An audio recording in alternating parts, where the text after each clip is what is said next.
El rey Curanes. Por Omar Cuéllar.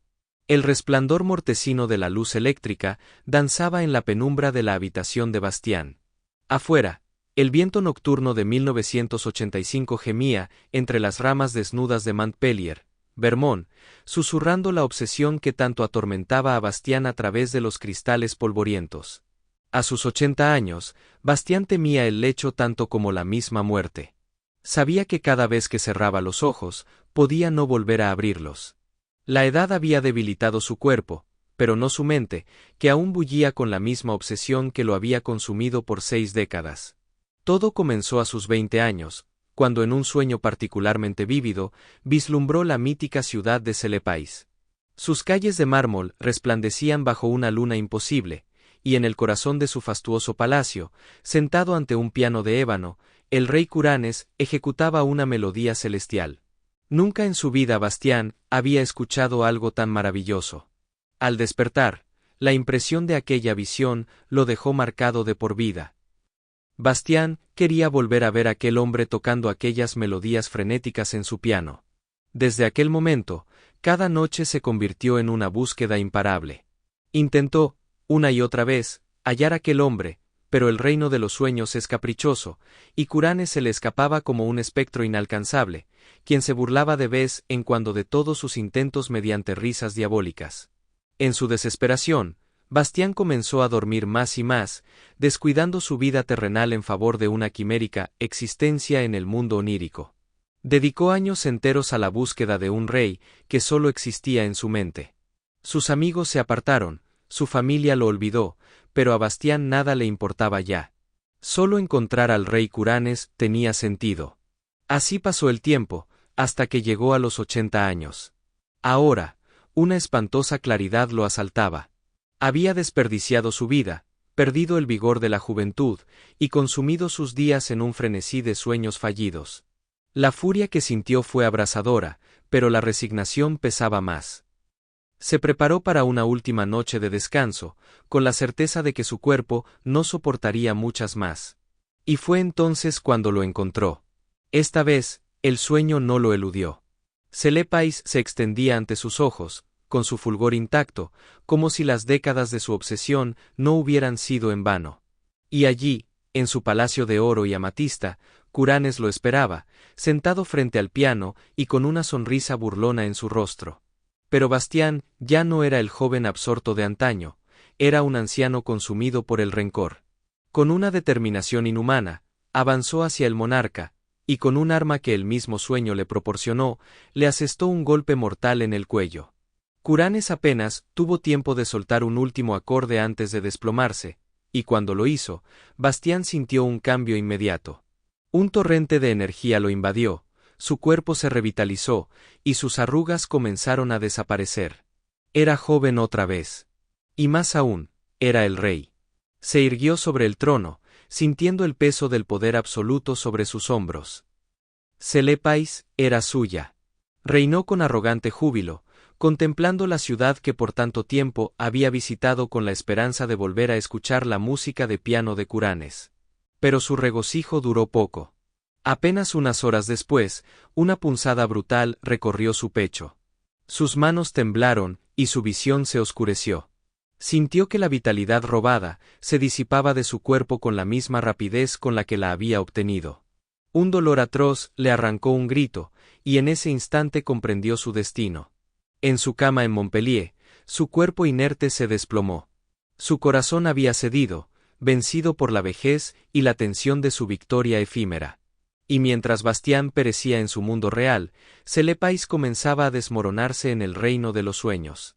Sus torres se desplomaron, sus calles se desvanecieron en la nada, y la grandiosa ciudad, que había resistido a través de incontables eras, dejó de existir. El viento en el exterior cesó, como si el mundo mismo hubiese detenido su curso en señal de luto. La habitación de Bastián quedó en completo silencio, y con su último aliento, un sueño que había sido perseguido por 60 años se extinguió para siempre. Fin. Música cósmica. Por Omar Cuéllar. Mi nombre es Billy, y la historia que voy a contarles comenzó en el año 1988. Por aquel entonces, era un hombre solitario en mis 30s. No tenía amigos, ni familiares cercanos con quienes compartir mis días. Mi vida se reducía a la monotonía de mi empleo y a la soledad de mi pequeño apartamento en las afueras de Providence, Rhode Island. Cada día era igual al anterior. Despertaba temprano, tomaba un café insípido, iba al trabajo donde nadie me dirigía más que palabras necesarias, y regresaba a mi hogar en completo silencio. Las noches transcurrían frente al televisor, sin emociones ni expectativas. Sin embargo, una noche, impulsado por un deseo inexplicable, decidí hacer algo diferente. Escuché hablar de una discoteca en el centro de la ciudad, un lugar que prometía una experiencia única, casi irreal. Aunque nunca había sido amante de la vida nocturna, algo dentro de mí me llevó hasta allí. Ese algo que todos llamamos soledad. Cuando crucé la puerta de la discoteca, quedé embelesado por la atmósfera casi mística del lugar. Las luces neón destellaban en patrones hipnóticos, reflejándose en los rostros extasiados de los asistentes. La multitud bailaba en una sincronización caótica, como si todos fueran parte de un mismo ritual. Pero lo que más me impactó fue la música. Un DJ anónimo, cuya figura se recortaba entre las sombras y los destellos de luz, tocaba una música frenética y exquisita. Era algo que jamás había escuchado, una mezcla de ritmos electrónicos y melodías etéreas que parecían venir de otro mundo. En ese momento quise bailar. Anhelaba moverme al ritmo de aquella melodía sobrenatural, pero mis pies parecían estar encadenados al suelo. Nunca había bailado antes, y no tenía idea de cómo hacerlo. Frustrado, cerré los ojos, y, en lo más profundo de mi mente, deseé con todas mis fuerzas poder moverme como aquellos que bailaban con frenesí a mi alrededor. Deseaba, con una intensidad que jamás había experimentado, saber lo que se sentía ser libre en la pista de baile. Cuando abrí los ojos, vi a un hombre frente a mí alto, esbelto, con cabello negro, vistiendo una camisa de vestir blanca, tirantes, un moño rojo en el cuello, y pantalones de pana color café. Su presencia era magnética, y su sonrisa, enigmática. No recordaba haberlo visto entrar ni haberlo notado antes, pero allí estaba. Su vestimenta no era común para la época en que vivíamos, y sus zapatos brillaban con un reflejo iridiscente. Sin mediar palabra, aquel enigmático hombre comenzó a bailar. Sus movimientos eran perfectos, casi antinaturales en su fluidez y precisión. Fue entonces que quedé hipnotizado. Era como si la música fluyera a través de aquel misterioso bailarín, como si fueran una sola entidad. Cada movimiento era preciso, calculado, pero al mismo tiempo, parecía brotar de una fuente pura e inagotable de creatividad. Desde aquella noche, regresé cada fin de semana a la discoteca, solo para ver a aquel hombre bailar. Nunca conversábamos, pero una conexión invisible nos unía. Yo me sentaba en el rincón más oscuro del lugar, observando con fascinación sus pasos, mientras él se entregaba por completo a la música. Con el tiempo, aprendí a bailar con tan solo observarlo.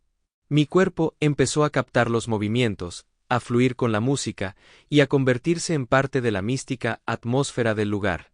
Al principio, mis movimientos eran torpes, pero con cada noche mejoraba, perfeccionando cada paso, cada giro, hasta que un día me vi a mí mismo bailando mucho mejor que los demás. 5 años transcurrieron en aquel ciclo de noches interminables de música y baile.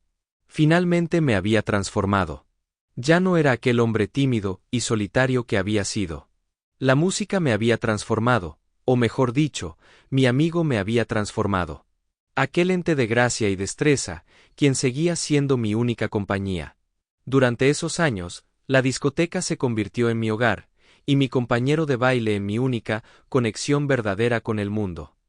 Fue entonces cuando el bailarín rompió el silencio y pronunció por primera vez su nombre: me llamo Nathan Esseri. Lo miré con asombro, pues nunca antes había cuestionado su existencia ni su presencia. Nathan continuó, con una voz que parecía el eco de un susurro lejano: soy una entidad cósmica que se siente atraída por los seres humanos solitarios. Me alimento de la música, la imaginación, la creatividad, las historias y de todos aquellos que, como tú, buscan encontrar algo más allá de la realidad. No comprendí del todo sus palabras, pero en mi interior sentí que aquello era verdad. Sin embargo, la felicidad que había encontrado, estaba a punto de desmoronarse. Una noche, el DJ anunció su partida. Se iría a Europa, y con él, su mística música. La noticia cayó sobre mí como un golpe certero en el alma. Sin la música, sin aquel ritmo frenético que me había cambiado, ¿qué sería de mí? Y peor aún, ¿qué sería de Nathan? Por favor, DJ. No nos abandones. No nos dejes sin tu creatividad, pensé. Llegó la noche final. La discoteca estaba abarrotada. Todos aplaudían, gritaban, y celebraban la última sesión del DJ.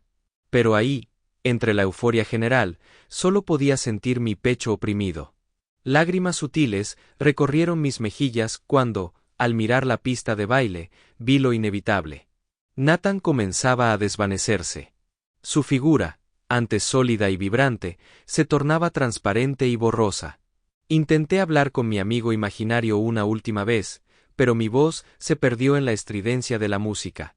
Extendí una mano, pero mis dedos traspasaron el aire vacío donde antes había estado mi amigo. Nathan me dedicó una última sonrisa, una sonrisa triste pero comprensiva, pues sabía que sin aquella música no podría seguir existiendo. El último acorde resonó en la discoteca.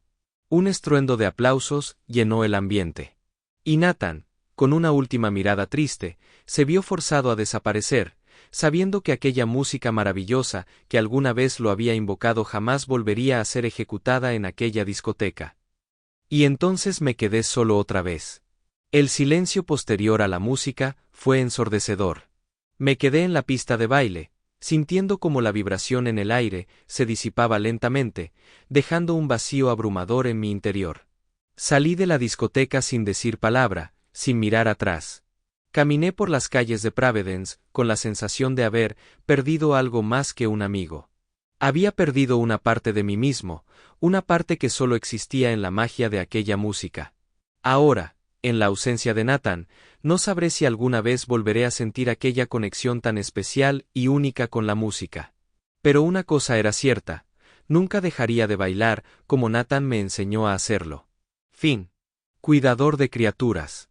Por Omar Cuellar. El año era 1985.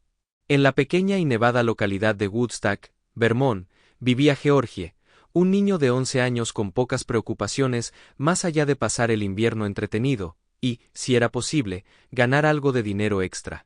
Fue entonces cuando conoció a Alfred, un excéntrico millonario octogenario, que residía en una majestuosa mansión georgiana a las afueras del pueblo.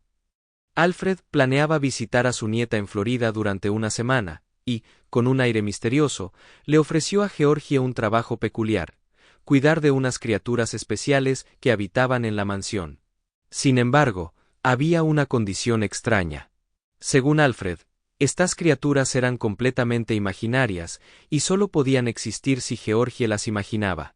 Georgie, un niño pragmático, no creía en cuentos de hadas ni en historias de fantasmas. Para él, Alfred no era más que un anciano solitario y extravagante con ideas raras. No le preocupaban ni los monstruos ni los seres cósmicos, solo el dinero que recibiría por su trabajo. Así que aceptó la oferta sin pensarlo demasiado. ¿Qué tan difícil podía ser cuidar de criaturas que no existían? Al llegar a la mansión en su primera noche, la nieve caía con fuerza y el viento aullaba entre los árboles desnudos. La casa, con sus lámparas antiguas y alfombras polvorientas, tenía un aire solemne, pero nada fuera de lo común. Georgie pasó la noche viendo televisión, regando algunas plantas y explorando los rincones de la casa. El segundo día transcurrió de la misma manera. La nieve seguía cayendo, y el enorme caserón parecía aún más solitario. Georgie comenzó a aburrirse. No había señales de las criaturas de las que hablaba Alfred. ¿De verdad esperaba que él jugara a imaginarse monstruos? Era ridículo. Resopló con fastidio, mientras retiraba la nieve del porche y se preparaba para otra noche monótona. Pero el tercer día, el aburrimiento se volvió insoportable. Había visto todos los programas en la televisión, explorado cada habitación de la casa y hasta hojeado los libros antiguos de la biblioteca. Con un suspiro, dejó que su mente comenzara a divagar. Si realmente hubiera criaturas aquí, ¿cómo se verían?, pensó. Fue entonces cuando lo imaginó. Un pequeño ser peludo y negro, con enormes ojos brillantes y garras largas, pero no amenazantes. No era aterrador, sino curioso y travieso.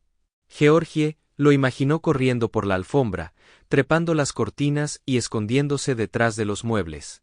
Sonrió, divertido. La idea le parecía más entretenida que cualquier otra cosa en esa casa. Al día siguiente, añadió más detalles.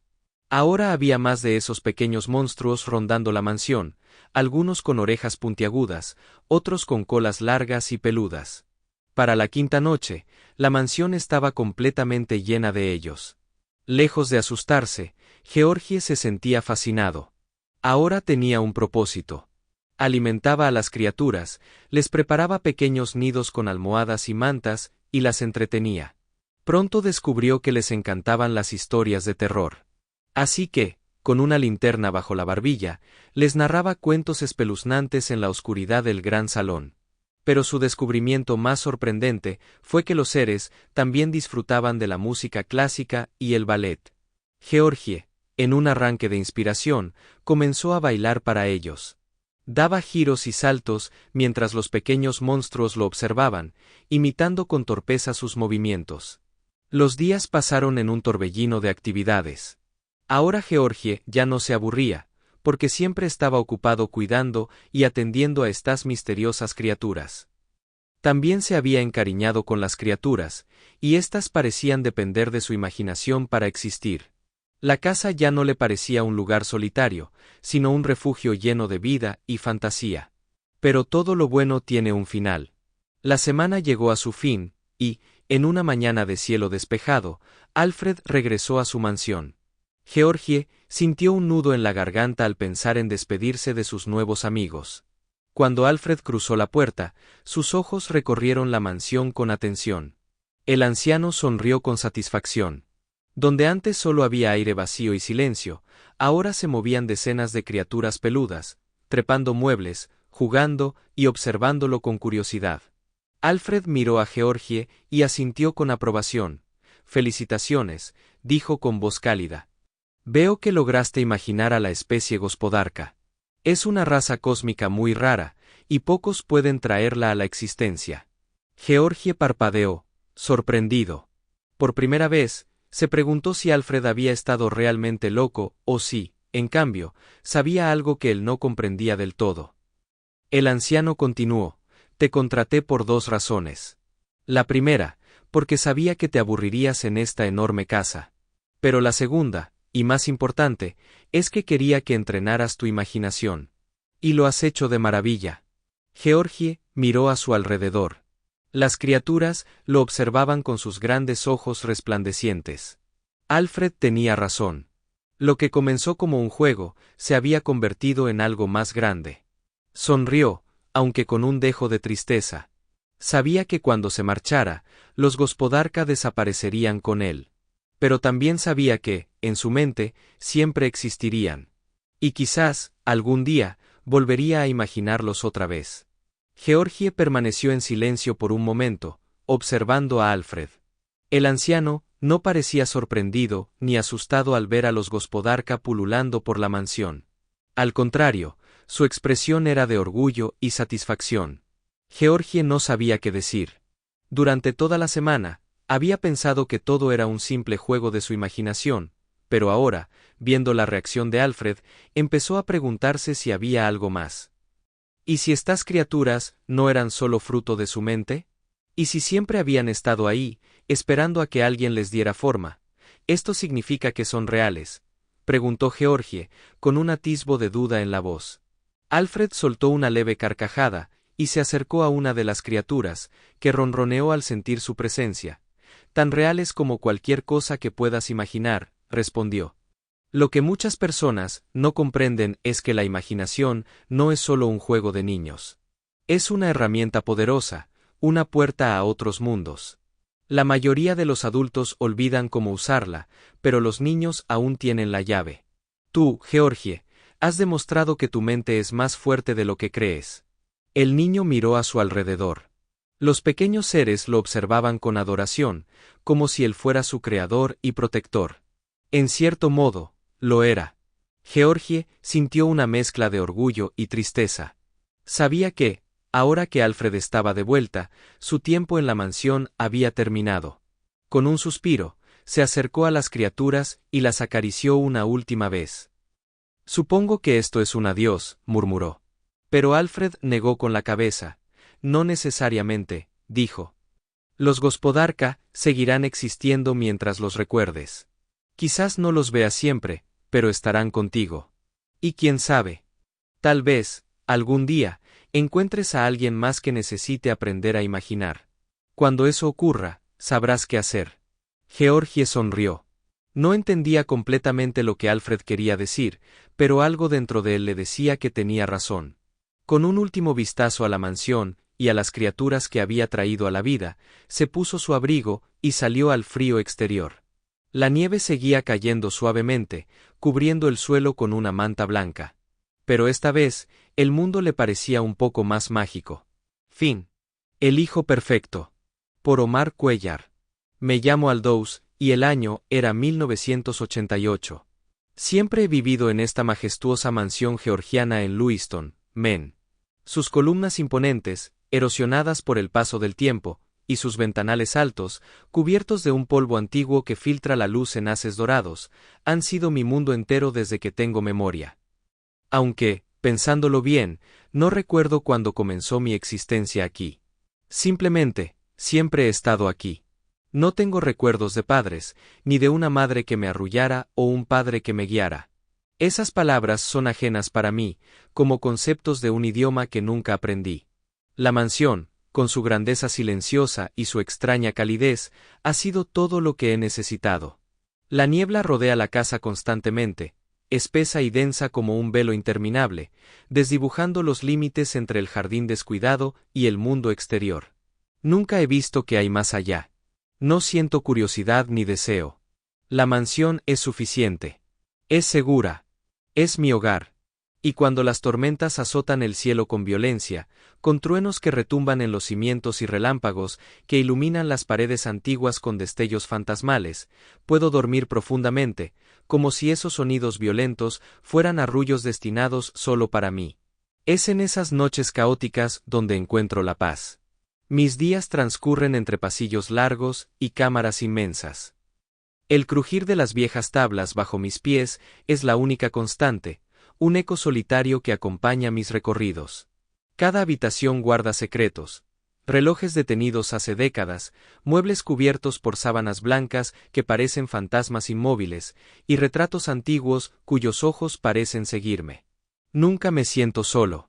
Las sombras danzan en las esquinas, alargadas por la tenue luz de los candelabros, y a veces, figuras etéreas emergen para acompañarme. Fantasmas, quizás, pero para mí son amigos. Juegan conmigo, susurran historias en lenguas olvidadas y se desvanecen cuando ya no los necesito. En una de las cámaras más antiguas hay un espejo inmenso, de marco dorado y tallado con símbolos que no comprendo, casi como runas olvidadas. Es allí donde me observo. Mi reflejo no cambia. El mismo cabello rubio cayendo sobre mi frente en mechones despeinados, las pecas dispersas en mi nariz, la piel tersa de un joven que parece atrapado en los 17 o 18 años. Con el paso del tiempo, he notado que no envejezco. El tiempo aquí no tiene el mismo peso. Las estaciones parecen repetirse sin lógica, y los días se disuelven en una rutina estática. Pero entonces, algo cambió. Una mañana, al intentar abrir la puerta del invernadero, la encontré cerrada. No solo cerrada, sino como si la propia mansión hubiera decidido sellarla. Las bisagras estaban frías y rígidas, como si llevaran años sin moverse. Al principio no le di importancia. La casa es inmensa, aún quedaban decenas de habitaciones por recorrer. Pero los días pasaron, y más puertas comenzaron a cerrarse. Una tras otra, los corredores se oscurecían y los accesos quedaban bloqueados, las cerraduras oxidadas como si hubieran estado selladas desde siempre. La inquietud creció en mí, un sentimiento extraño y nuevo, un cosquilleo incómodo en mi pecho. Cuando mi propio dormitorio quedó inaccesible, me vi obligado a dormir en el salón principal. Allí, Entre los techos altos adornados con frescos agrietados y los pesados cortinajes que bloqueaban la escasa luz, me arropaba el eco lejano de las tormentas. El sonido seguía siendo mi consuelo en las noches, pero la mansión ya no se sentía igual.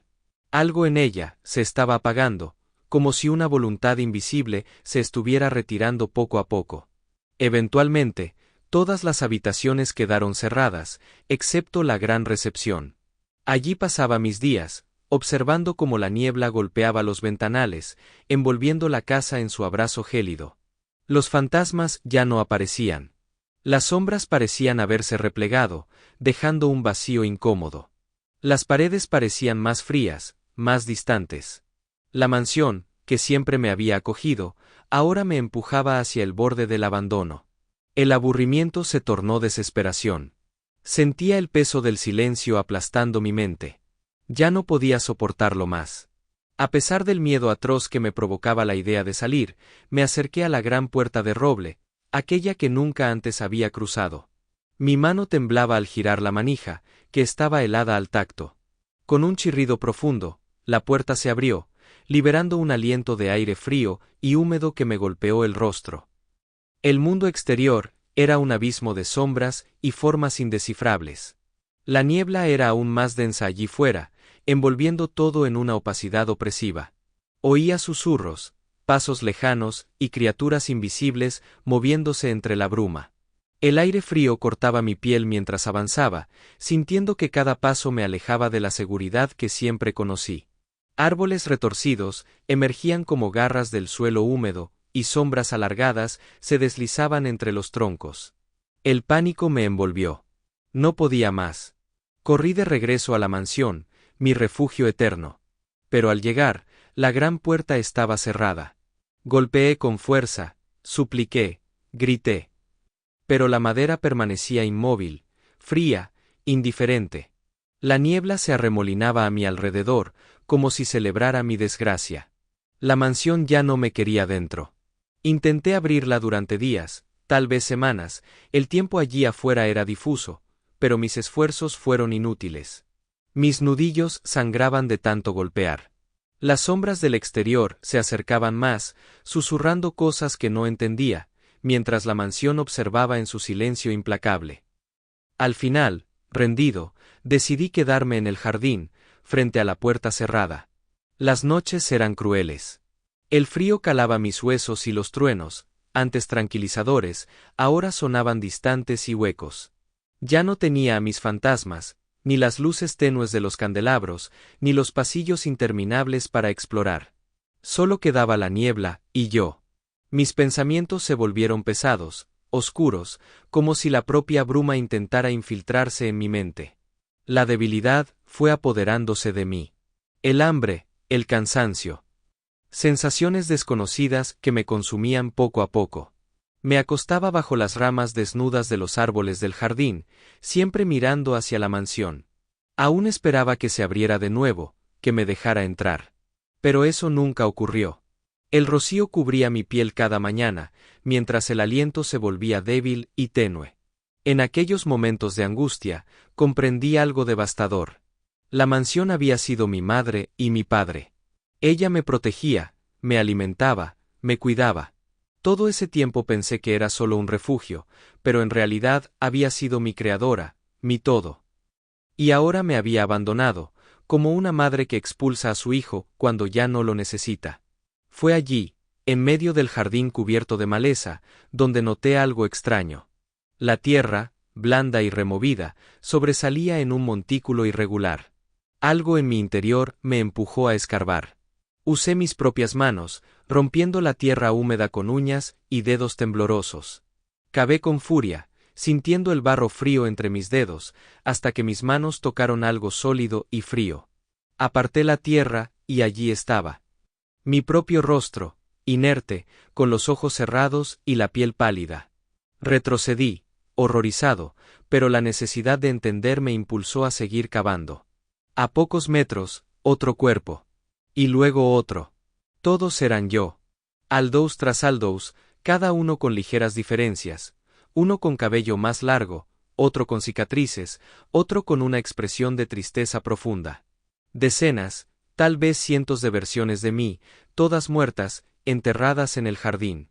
El horror dio paso a la comprensión. La mansión no solo me había creado una y otra vez. Cada versión de Aldous había sido rechazada, expulsada al jardín como desechos fallidos. La mansión buscaba algo, a su hijo perfecto. Yo no era ese hijo. No fui suficiente. Y ahora entendía por qué fui abandonado. Me desplomé sobre la tierra removida, y rompí en llanto. Lloré hasta que mi garganta quedó seca, y mis ojos ardieron. El peso del fracaso era insoportable. No era especial. Solo era otro experimento fallido. La mansión había decidido que yo también debía quedar allí, olvidado, como los demás. Los días pasaron en un torbellino de lágrimas y hambre. Débil, hambriento y agotado, lloré hasta que ya no pude más. Mis fuerzas se extinguieron mientras la niebla danzaba a mi alrededor. Y entonces, un día, simplemente dejé de llorar. Me recosté sobre la tierra blanda, rodeado por las versiones muertas de mí mismo, y cerré los ojos. Mi último pensamiento fue simple y doloroso: nunca fui suficiente. Morí allí, en el jardín, bajo la mirada fría de la mansión, sabiendo que, incluso en la muerte, sería solo otro error que la casa trataría de corregir en su eterno intento por crear al Aldous perfecto. La mansión permaneció en silencio. Inmóvil. Indiferente. Y en algún lugar de sus entrañas, quizás, comenzó a formar otro Aldous, esperando que esta vez sí fuera el correcto. Fin.